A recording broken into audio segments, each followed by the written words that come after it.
Hello everyone, it's time for Weekly Weird News. Hold on now. Your eyes are looking a little bit red there. How many marijuanas have you done today, kid? Oh, you don't smoke weed? Nice try now. Hands behind your back, you're coming downtown. And scene. What I just did right there was expert police work, at least according to the state of Georgia, specifically Cobb County, just north of the Atlanta metro area, where cops no longer need to rely on tedious bullshit like field sobriety tests to know if you're high. They use the most powerful tool in their arsenal: gut intuition. See, nowadays, drunk and impaired drivers are making it harder and harder for police to catch them. Now, that might have something to do with the fact that the actual number of drunk drivers has gradually been declining over the years, and that the introduction of ride-sharing services like Lyft and Uber have made it much easier to avoid drunk driving altogether.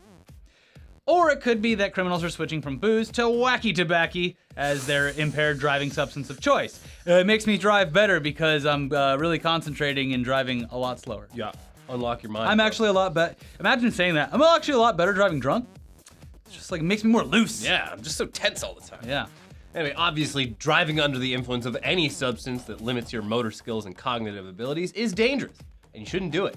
But unlike with alcohol, which you can detect simply by having a suspect blow into a handheld device, marijuana is not so easy to detect. Or at least not yet. A company called Hound Labs, founded by a medical doctor who is also a reserve deputy sheriff, they've been developing a breathalyzer for a few years now that can detect recently smoked or ingested THC, and it seems pretty close to release, having been already successfully tested in the field with various law enforcement agencies. So it's coming soon.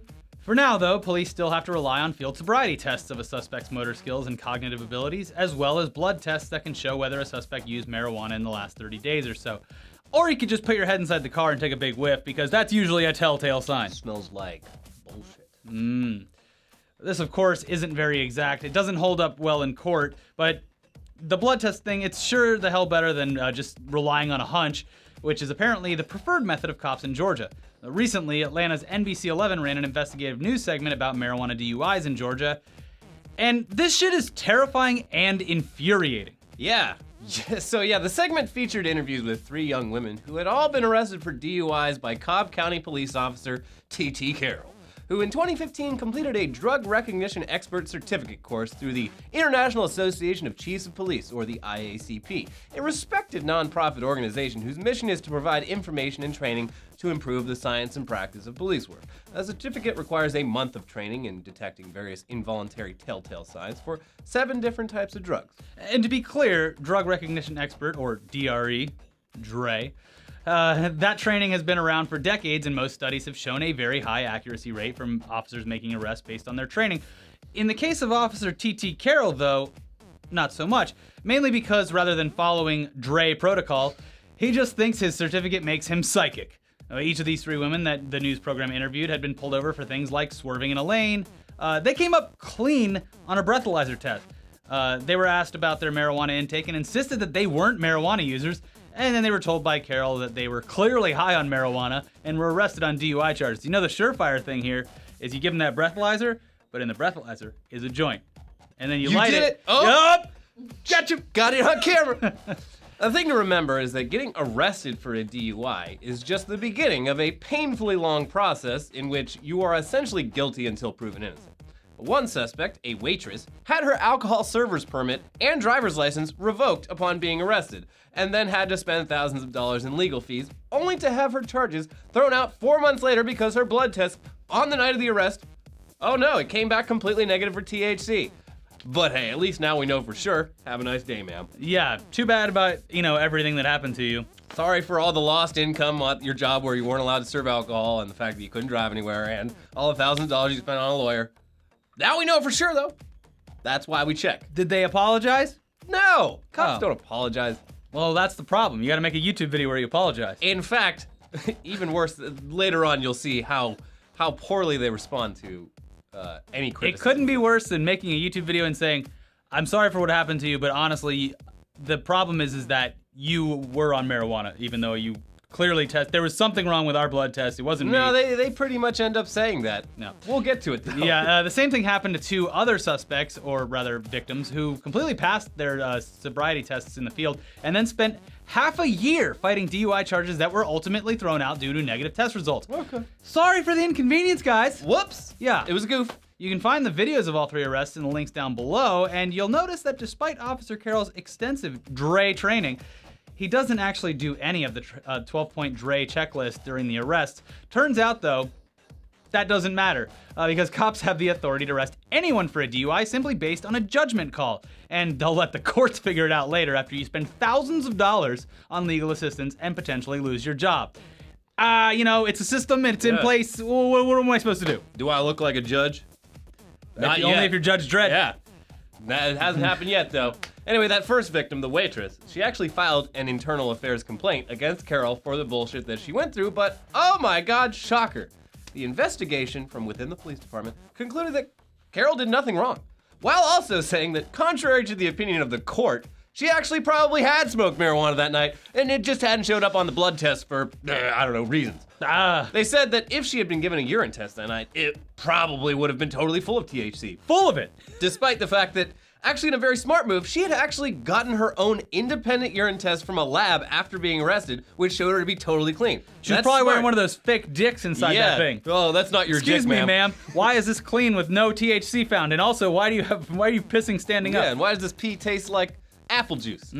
That's the only way to tell. It tastes like marijuana.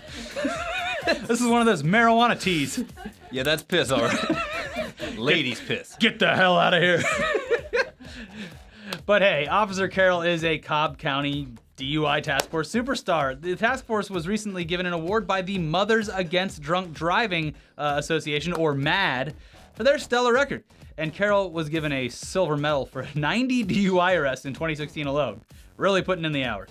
When asked by reporters about Officer Carroll's DUI arrest skills, the Cobb County Police Department responded in a statement saying that they stand by the arrests, and also that officers with drug recognition training are better at detecting marijuana than scientific tests. Oh, these scientists. Get these doctors and scientists out of here. We got TT Carroll on the case. Yeah, back in the lab, egghead. Yeah.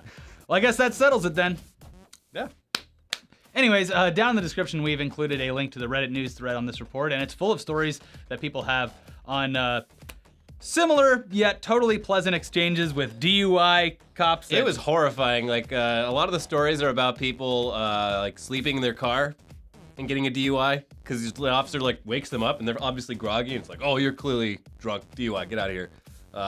People, like, then there's, it's like... just ruining lives. Yeah, no, people who are, like, drunk, and, they're like, they left something in their car and they just go out to get it and then whoop whoop, and then, like, well, you were clearly about to go drive your car. Like, no, I was just getting my cell phone out of my car. Like, I don't know, DUI, buddy. Anyways, if you've got a story, please tell it in the comments below. Yeah, just never drive. Yeah. Especially in Georgia. And the craziest thing is that Georgia is in, like, the top 10 for, like, number of miles driven by your average driver, and it's in the bottom 10 for alcohol consumption in the country. Maybe there's just not a lot of drunks in Georgia. Did you ever think of that? Yeah. I mean, I'm sure there are, but they probably don't drive. They're down on the bayou sipping bathtub gin. There's no bayou.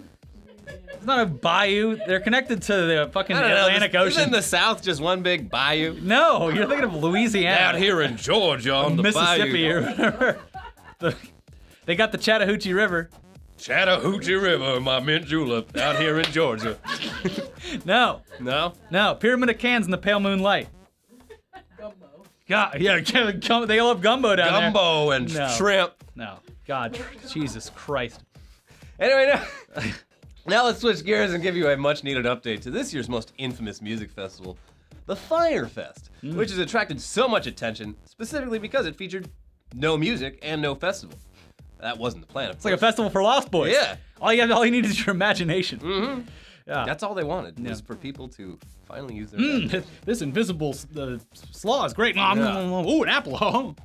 Anyway, yeah, the Fire Festival, it was supposed to be the music festival that solved the big problem that plagues every other big music festival. Too many pores. Get them out of here. I only want fellow rich assholes. Yeah. A single day ticket. Rompers or rompums or whatever they call it. The male romper. Forgot to talk about that, but Here's a male romper. That's a fashion that Ricky really wants to become a reality. I didn't say that at all. I said that we should wear them for comedic effect. And then I would maybe wear it around the house on hot days. The day I have to take off all my clothes to take a piss is the day I die. Elliot, that is not true. You pull it up and your dick hangs out the bottom, and that's how you pee. They might make them with little, like, No, you just pull it up. But, like, I'm saying they might. No, there's no point. You just pull them up. Maybe a fanny on the back that you can let down for pooping. Oh, okay. Yeah, no, you do it for to number 2, you just pull it up extra high. Wow, we really digressed. Anyway, single-day tickets for Firefest were $1,500, but the all-inclusive VIP packages with airfare and luxury tent accommodations, they were $12,000 apiece. The event was on an island in the Bahamas. It would feature performances by Blink-182, Disclosure, Migos, festival co-founder Ja Rule, and more. And there would even be treasure hunts with $1 million worth of prizes hidden throughout the island. Just follow the map. Yeah, and please don't kill anyone. Hey, that guy found one of those eggs with $500 in it. Smash. With online promotion for the event from the likes of Kendall Jenner, Bella Hadid, I don't know if I'm saying that right. Sure. Emily Ratajkowski, and many others, the Fire Festival was sure to be the hottest and most exclusive event of the year. Unfortunately, as we know now, the first annual Fire Festival ended up being just one giant piece of trash. Yeah, it was bad. It was burning. It was a dumpster fire festival. Attendees who made it to the island arrived upon a desolate, unfinished mess, more reminiscent of a disaster relief camp than a music festival, with food, lodging, entertainment, and medical services either in complete disarray or just non-existent. This wasn't a music festival, it was a bunch of rich assholes stranded in the middle of nowhere and forced to defend themselves, which was actually quite entertaining for the rest of us to find out about back home in Normieville. It was fun. Yeah. It was like when I watched DashCon. Mm-hmm. Finally, they're getting theirs. Woodstock 99, that was a good one. Remember Woodstock 99? Yeah, where they were just like sliding through human shit, and lighting things on fire. Shit everywhere, cars on fire, Limp Bizkit. It was really just like, we had so few problems in 1999 that we had to make our own problems. But that didn't last. And we did. Anyway, gosh, with everything going so wrong, if only there was a way for attendees to have known that this whole thing was doomed. Mm-hmm. Oh, wait, there totally was.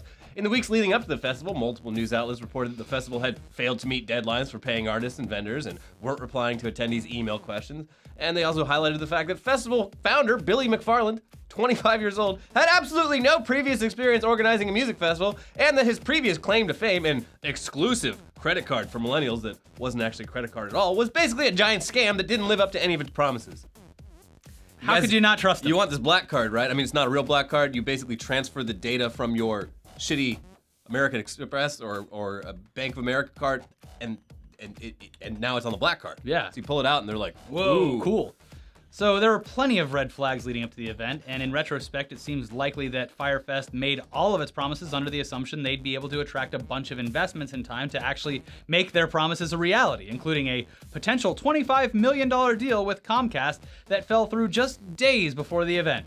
Basically, the whole thing hinged on money that they didn't actually have, but they were totally 100% sure that it was going to show up on time, bro. It's going to be there. It's a soft investment. Mm-hmm. They've made promises. It's not on paper. I'm waiting for that call. Anyways, as we previously reported, the people who shelled out money for this thing are a bit annoyed at how things turned out, resulting in a number of lawsuits. And that number is now 8 lawsuits in total. Yeah, if you're going to take advantage of people, take advantage of poor people, because they're not as litigious. They can't defend themselves, like the victims of the DUI pullovers. Oh no, my $12,000 music festival didn't work out. I guess I'll just give $50,000 to a lawyer to get me a couple million. Mm-hmm. This is actually going to be great for me. Yeah. Dad, who's your lawyer? Anyway, the first lawsuit, filed immediately after the whole clusterfuck went down, was filed by celebrity lawyer Mark Garagos. Ooh. On the behalf of 150 plaintiffs, seeking $5 million for fraud and breach of contract, calling the festival a Ponzi scheme, and comparing the festival to the Hunger Games and Lord of the Flies. A couple days later, second class action lawsuit was filed, this time not just seeking monetary damages, but also an injunction that would ban the festival organizers from holding any more festivals. Yeah, good. Stop this man. Both of those lawsuits implied strongly that the social media influencers who promoted the event could be held liable for damages, and the second lawsuit just straight up pointed out that, all these social media posts that were promoting it from these people were, they were in blatant violation of FTC disclosure rules. Hashtag ad. Yeah, no, the one they do hashtag SP. Yeah. Which is short for sponsorship. Everyone knows hashtag Everybody SP. knows that, yeah. At the end of a 150 character or 150 word Instagram post, little hashtag SP after my 50 other hashtags. Yeah. They know I was paid to say this. What's the problem? Now, a third class action lawsuit was filed in New York a few days later, specifically targeting Billy McFarland and Ja Rule for negligence, fraud, and violating consumer protection statutes. And also stating that one of the plaintiffs had been robbed during his brief time on Hell Island. By the end of the week, 2 more lawsuits were filed, one by another attendee from New Jersey for breach of contract and consumer fraud, and another by National Event Services, who were hired to provide medical services for the festival, and say that they weren't provided with any of the resources that they were promised, like a sterile location to provide first aid or an emergency helicopter to airlift anyone with serious injuries, and also refused to buy cancellation insurance. They basically say that if anything serious had happened at the festival, beyond basic first aid, people might have died. Yeah. Which, of course, is not good for their brand. No. No.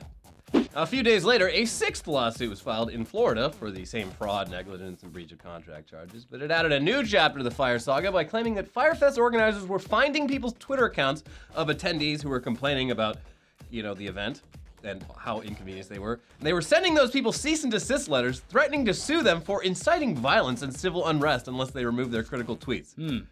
Oh, you're criticizing this horrible time you had, but you're clearly calling for people to murder me. So we're gonna sue you. Yes. That 6th lawsuit also listed marketing agency Matt Projects as a plaintiff, and their response to Pitchfork about it all is fantastic. They say that they're being sued erroneously, having broken ties with Fire months earlier after the festival failed to pay them for most of their work. And despite that, they say that Firefest continued to use all of their marketing materials that they hadn't paid for without Matt Project's permission. Well, the 7th Firefest lawsuit it's like a 12 days of Christmas, 12 days of lawsuits. The 7th Firefest lawsuit was filed a few days after that in New York, which, in addition to the same stuff all the other lawsuits claimed, says that in the days before the festival, McFarland and Ja Rule knew damn well that the festival wasn't actually going to happen, and this is evidenced by none of the scheduled artists and barely any of the event staff actually ever showing up, yet they continued to actively promote VIP upgrades to ticket holders up until the last minute. And now comes the latest lawsuit, filed just this week by the online ticketing vendor Tablelist, who says that none of the customers who bought Firefest tickets through them have been repaid a single cent. Tablelist. We hate tables. Get them out. Get tables out of my country. Yeah. Hey, let's Tablelist. Hey. In a statement to Rolling Stone, Tablelist CEO Julian Young wrote, "We filed suit only after it became apparent to us that those behind Fire Festival weren't being square with us or our customers. I understand the anger that so many ticket purchasers feel. In fact, we share their anger and outrage. We are convinced that McFarland and the Fire team weren't simply incompetent in hosting the event. We believe they went into this project with intent to defraud us, the ticket purchasers, and countless other vendors. The scope of the vision that they created in pitching this event to us was far too broad and polished, and in such contrast to reality that it had to be an intentional ploy to deceive. We hope the courts will agree and hold them accountable. I am devastated that McFarland and Fire could potentially crush all we've done with this cynical act of greed and hubris." Not to get political with people, because everyone fucking hates it when we talk like that, but this is like a complete fucking euphemism for the Trump presidency so far. Promised the world, promised the world, and now there's lawsuits. This is gonna be a big wall. We're gonna kick all the Muslims out. We're gonna lower taxes. We're gonna have the best healthcare. It's gonna be amazing. I got Ja Rule. He's gonna be my vice president. So actually, maybe you should get a politician instead of Ja Rule. Nah, I think he's great. Michael Flynn guy. He ran the NSA during the worst years of the agency. You know what? He's gonna be great. You know who the new FBI director should be? I got this guy, Billy McFarland. Yeah. Great track record. Anyways, that's not all. Last week, Vice News got its hands on audio from an employee meeting for Fire Media, in which Billy McFarland tells his employees that their paycheck for the previous 2 weeks of work, it just wasn't coming. They weren't getting paid. But hey, if they wanted to stick around and help out for free, they were totally welcome to do so. Yeah, help out. Yeah. Also, they weren't laying anyone off. If they wanted to leave their non-paying job, they'd have to quit, which would disqualify them from collecting unemployment benefits. A great scam. The whole phone call is absolutely fascinating. All the Fire employees on the call sound pretty reasonably pissed off by the situation that they're in, but they also don't seem all that shocked, sounding like this is just the latest fuck up that they've had to deal with working for a 25-year-old con man CEO. One of them briefly mentions that the FBI has been contacting Fire employees. That's fun. They want to hire him. Yeah. So, doesn't sound like the Firefest saga is ending anytime soon. They need a special prosecutor. They do. Yeah. Yeah. This Firefest is the gift that keeps on giving. It didn't hurt anyone I care about, but it's just so much juice to this fruit. Yeah, it's The delicious. sweeter the juice. Now, before we get into this week's headlines, we do have to talk about this week's sponsoring advertiser, and it's a new sponsor. It's a podcast called On the Media from WNYC, one of America's great public radio broadcasters, who's responsible for other great shows like Radio Lab and Studio 360. On the Media is an award-winning show that's been going on for 22 years now, featuring weekly investigations into how the media shapes our worldview. And so these days, our phones, our very own tailor-made media universes, our social media feeds are full of opinions and outright lies. Fake news. And with different sides of every issue getting more and more entrenched each day, it's hard to find common ground. On the Media maintains the fairness and civility of public radio while tackling sticky issues and untangling this era's most difficult questions. Hosts Brooke Gladstone and Bob Garfield take you on a search to find the truth in the chaotic 24-hour news cycle. So if you're looking for some level-headedness in these crazy times, go check out On the Media via their weekly podcast, which you can find on iTunes, Google Play, Stitcher, or wherever you find your podcasts. For now, though, put the level-headedness on hold for a few minutes because it's time to get into the second half of the show where we look at the weirdest actual news headlines we found from this past week. Thailand threatens to sue Facebook after videos emerge of King in crop top wandering in German shopping center. They are dead fucking serious about their king there. I went just after you get in trouble for saying anything bad about their king. I went over there just after the guy who'd been king for a long time. They all wear black for a whole month. Yeah, and all the streets still had the black streamers and stuff all over it. They were like really broken up by it, and they were when I was there, they were pretty unsure as to how things would be run by the new guy. This guy, I don't think he ever really like planned far enough ahead to actually become king. He's kind of a weirdo. Like I said, or in the headline says it, he was walking around a German shopping center with a crop top, which was like cut up here, like bare midriff exposed, tattoos, and a lot of people are saying they're not real tattoos. Like he gets temporary tattoos a lot, so he can just like try out different tattoos. Let's see which one he likes. But anyway, the Thai government is not happy this is freely available there. The vibe that I got there were that the king's daughters were kind of like, hey, they're doing a great job. We should probably just make an official queen. And they're like, but the king, right? A woman running a country. The vibe I got from the general public was that the daughters were doing a great job politically. Probably. So. But hey, this guy, he's a man. Moving on. Star Wars villain Kylo Ren becomes fastest rising baby name in the U.S. My parents. Why would you name your... after they saw Force Awakens? And Oh here I am. man, I've been waiting for a new Star Wars for 15 Imagine years, and my dick is hard as fuck. My teacher in elementary school being like, Kylo. all right, is Kylo? Is there Kylo Ren and Stevens Johnson? Kylo Ren Hernandez. Yeah. Why are you naming your kid after not only a The villain? problem is we ran out of names. Well, you don't see people name their kids Darth Vader. I guarantee you Stevenson. there's a bunch of kids named Darth, and they just got it changed once to become became an Garth. adult. I'd rather be Garth than Darth. My parents named me after Wayne's World. Did you know that people in Scandinavia knew about the big Empire Strikes Back twist way before the rest of us because They filmed it there? Darth Vader just means Dark Father in, I think, Norwegian. But they had no way to tell anyone back then. Yeah. No internet. Didn't have the internet. And who knows what else they didn't have. They had to go travel to America. Excuse me, Star Wars fans. Spoiler alert! Spoiler alert! Darth Vader is the father of Luke Skywalker. I'm telling you, it's because it's Norwegian. Darth Vader means Dark Father. Shut up. Get out of my country. Yep. Yeah. Inmate seeks execution by firing squad. Says lethal injection too painful. This guy's dead now, but I agree. Yeah. I'm fully on board with this. Lethal injection is fucked up. They fuck it up all the time. Well, here's the thing. The drugs don't work. Doctors are not allowed to consult with... So doctors take the Hippocratic Oath to do no harm when they become a doctor. So the people most qualified to know which chemicals are most likely to kill someone cannot ethically consult a prison on how to do so because it would violate the oath that they took. So they end up getting like chemists and other people who have some idea. I think we got an idea of this one. Yeah, and also like the chemicals on sale, like a lot of the companies selling these chemicals, they find out that they're buying them to execute people, and they're like, no, we're not gonna sell to you. Well, so that happened recently too, where they were rushing the executions before a certain date because they were gonna outlaw one of the drugs too, and you couldn't buy it anymore.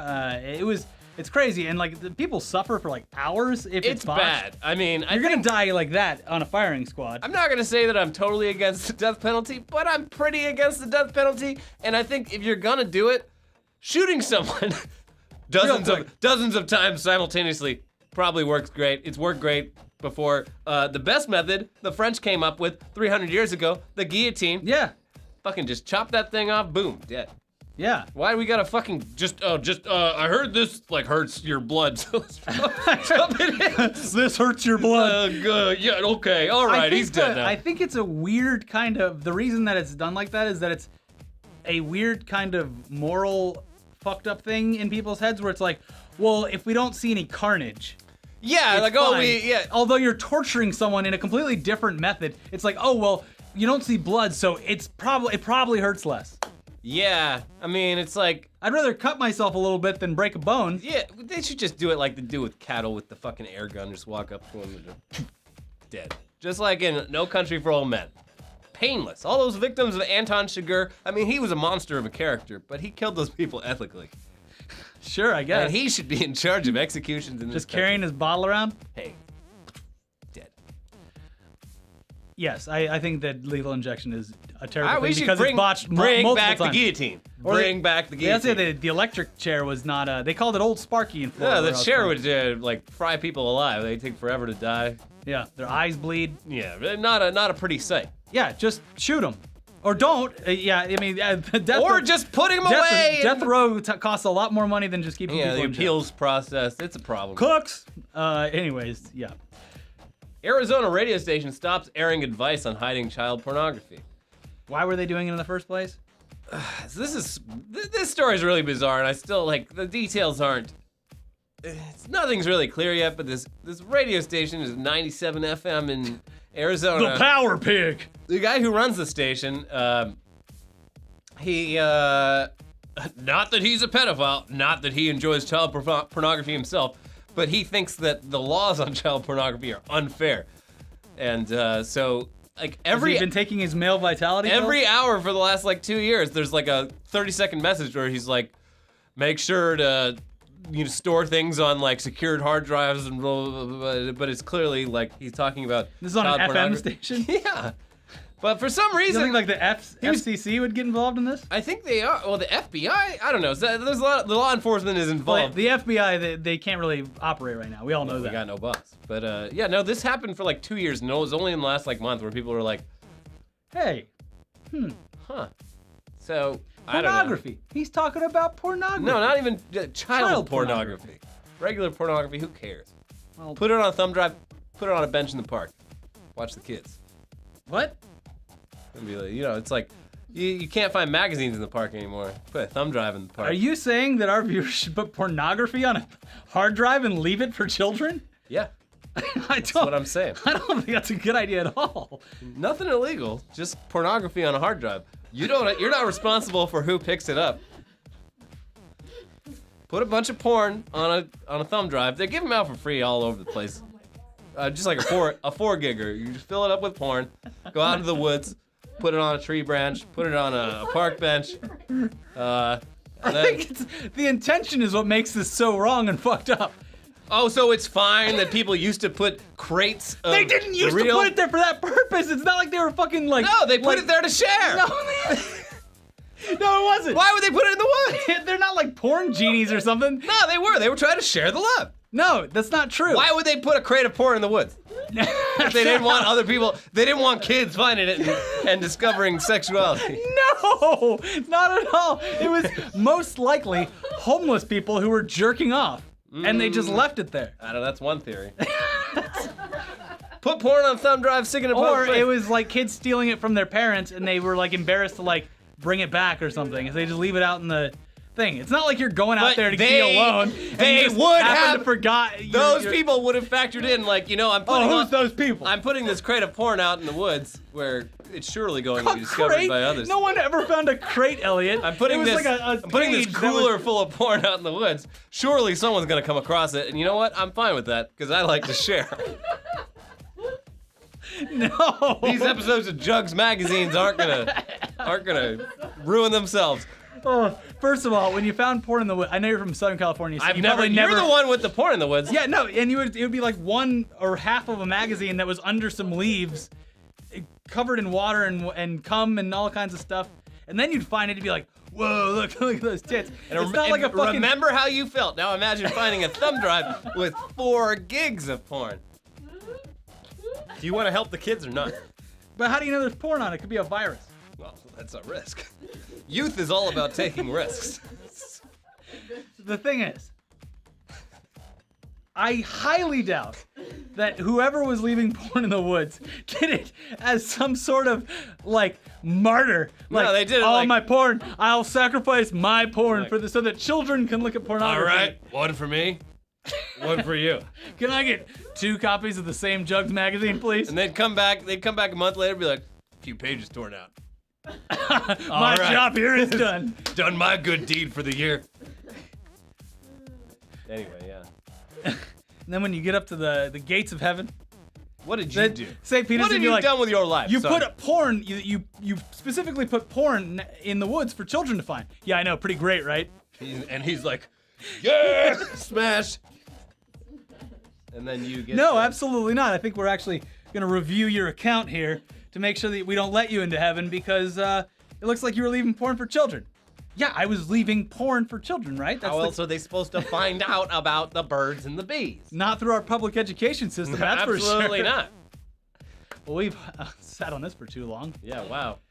Oh, God. Kentucky woman indicted for stealing $15,000 in Girl Scout cookies. She was a troop leader, wasn't she? Yeah, it's like that. Inside Those job. boxes are like gold bricks. Yeah. She registered. She was like, she became like the head of that city's like multiple troops. She's just like, okay, guys, how many boxes are you gonna get? I'll go pick them up from the distribution center. It's fine. I'll get you your boxes soon as heck. Was she selling And them on the then- black market? They don't know. She's on the loose. She's a fugitive right now. So she picked up She's leaving boxes in the woods. She picked up for kids to find. a van full of cookies and was like, all right, time to bring these back to my troops, and then just went to Canada or something. Is the van gone? No, the cookies are all gone. $15,000 worth of it. She's probably selling them to so many. crackheads. That's like a semi truck full of those fucking cookies. I know, but they're, like I said, gold bricks. Each one of those boxes. A couple of tagalongs and some Thin Mints. You know what? She's probably sitting on them for when they're out of season. People are like, oh man, I bought 8 cases of tagalongs and do-si-dos, but I'm all out. I gotta wait for the next season of Girl Scout cookies. Nope. She's like, Check eBay. Psst. I got your tagalongs right here. I got $15,000 worth of Girl Scout cookies. Why are you whispering? Are you on the run? Yes, I stole them. Are you sure these are legit Girl Scout cookies? Oh yeah. You sure these Girl Scout cookies aren't cut? Yeah. Why hasn't anyone made competition cookies to the Girl Scout cookies? You're like sinister, Elliot, right now. Like, if I could buy Thin Mints at like Trader Pepperidge Joe's Farm or does something. that shit. You can go buy fucking Pepperidge Farm makes like the same shit, but better because they're soft. They use that chemical that makes Because them Pepperidge soft. Farm, they stay on the truck for 3 months. They turn to Like shit. fake samoas at the grocery store. Yeah. Okay. Trader Joe's has All right, some- so my brilliant idea has already Brilliant. been taken advantage Yeah. of. Trader Joe's also donates heavily to porn distribution in woods as well. Good. Yeah. I knew I liked Trader Joe's. Man arrested after masturbating vigorously in public because he hates Portland. Did he do it in Portland? Oh yeah. I fucking hate this city. He's just jacking it in public, and a cop saw him. He's like, "Hey, what makes you think you can do that?" And the guy's like, "I'm on meth and I miss prison. I fucking hate Portland." And this guy's like, well, the cop's like, "Well, you're in luck, buddy." We got a prison cell for you. Yeah. So yeah, I mean, I don't know what he was doing in Portland if he hates Portland so much. You know, sometimes you don't have any options. I understand when you're in a tough situation, you hate things happening in your life. It's like that. There's only one escape. The guy that tried to fight in Coney, he jacked off in San Diego. Yeah. Well, this guy, he probably, he's like, At least man, he- Portland sucks. And then when I go out in the woods, there's no boxes of porn anywhere. All I find are Portland these really stupid sucks. little USB drives. I don't know where to put them. So I'm forced to go into the center of town and just masturbate to the people in front of me. It's terrible. Fucking Elliot Dewberry, the Robin Hood of fucking porn distribution. Yeah. If this guy had a thumb drive, wouldn't have happened. A creationist sues the Grand Canyon for religious discrimination. Why? Because it's older than 4,000 years? Well, the Grand Canyon apparently holds the key to proof that the world is only 4,000 years old and that Noah's Ark existed. And so this guy he issued a request to Grand Canyon National Park saying, hey, I want to collect a bunch of rocks so I can prove that Noah's Ark was real. And the Grand Canyon National Park was like, well, all the rocks you're talking about getting, you can get from outside of the national park. And he's like, oh, they hate Christians. He's got a point. Yeah. But, yeah, so that sucks. Sorry you can't prove Noah's Ark is real yet. I thought that was in a different country anyway. Isn't it in like Greece I think or something? Noah's Ark is it's in whatever country you want it to be. Yeah, because it's imaginary. Yeah. Yeah. Driver offers police officer Taco Bell to ignore cocaine in his car. The problem is he didn't have any Thin Mints. Yeah. Hey, Or a thumb drive. Hey, officer. There's a lot of porn on this dick. Yeah. It's an 8 gig. Yeah, I've been driving under the influence, putting porn on a thumb drive while I was drunk. Yeah, this guy, I mean, the cop, there was a bunch of fucking blow in his center console. And the cop. Just for easy access? Yeah, and then he like just covered it with his phone. He's like, the cop's like, what was that? And he's like, I mean, it was cocaine, but it was just residue. It was just residue. You just kind of freaked me out. Just residue, and as we all know, the police cannot convict you for cocaine residue on something. Especially if I tell you. By the way, Then here's it's entrapment. You want some T-Bell? I got way more than I can eat. Like you do. And, yeah, he's arrested. Would I be eating all this Taco Bell if I was high on cocaine? Yeah. I don't think so. It stifles the hunger. Yeah. You can go for days not eating on cocaine. As long as you have more cocaine. Yeah. And he apparently did. Yeah, well, Should have offered the cop the cocaine. should have. Yep. Car modified to look like Thomas the Tank Engine stopped by police. God, police are just no fun today. I know. Did Yeah, it have they're a like- real angry face when it got pulled over? No. It just looked like Thomas the Train. This guy's a big Thomas the Train fan, but they're like, oh, you can't modify your car to look like a fucking children's train. Ooh. What do you mean I can't? I thought this was America. This was Britain, actually. Okay. Then it's even funnier that he probably said that. Yeah. I mean, if I was going to do this, I'd make a Thomas the Dank Engine. Weed Thing. smoke barreling out of it? Okay, Thomas the Tank Engine, look it up. Started with a mashup of the Thomas the Tank Engine theme and Notorious B.I.G., and it spiraled out of control from there. But the Thomas the Train theme song is It's got a hot beat. It's the perfect beat to lay hip-hop vocals over. Yep. So that's what I would do. Someone had a better idea than Elliot because porn plays on screen during rush hour in DC's Union Station. There you go. Yeah. Put it up there for everyone to see, right? Yeah, that's what they did. It was Yeah. just, those like TV, those vertical advertisement TVs. Yeah. Someone was just streaming like YouPorn on it, and for like an hour. Just like remotely, just like. Well, luckily no children live in DC, so. Yeah, luckily it's only adults and their mistresses. Mm-hmm. And finally, scorpion found on United flight from Houston, Ecuador. Yeah, Oh, that's again. weird. Really familiar. Like, I feel like we already reported on a scorpion on a United flight from Houston. Scorpions love United. Yeah. Here's the thing. Bad rumor, I think it might be true. I haven't double checked. Maybe Tori knows. But United Airlines is buying the NFL stadium in Los Angeles. And they're gonna fill with scorpions. The LA Scorpions. We're changing the And name. you buy your ticket on StubHub or whatever, and they come in. Stab Hub. And they're like, actually, we sold 100,000 tickets to this game, so a lot of you are gonna have to go to the next game. And if they're you like, don't, hey, actually, I bought tickets to this game. you're going to have to go see the Chargers. You guys saw what happened to Dr. Dow. Mm-hmm. And you know what? We got scorpions. Wouldn't be the first time someone was beat to death in the parking lot of an LA sporting event, Ugh. and it won't be the last. Terrible people. Yeah. Well, that's it for Weekly Weird News this week. Thanks again to our sponsoring advertiser, On the Media. From WNYC, it's a weekly podcast investigating how the media shapes our worldview. Hosts Brooke Gladstone and Bob Garfield are here to offer help if you, like them, are questioning the very nature of our reality. Whoa! In a political and cultural moment so nerve-wracking, On the Media provides a weekly dose of sanity. Get On the Media on Apple Podcasts, Google Play, Stitcher, Spotify, or wherever you get your podcasts. Thank you for sponsoring this show. Yeah. And Love public radio. Yes. I'm a big fan. WNYC is great. check out our other episodes. We have a new episode of Tech News Day, and also someone is suing someone else, or are they, over texting during Guardians of the Galaxy. How terrible. You can go ahead and put the death juice in them Yeah. for that crime. Yeah. Put them up against a wall. Yeah. Bye. Yeah.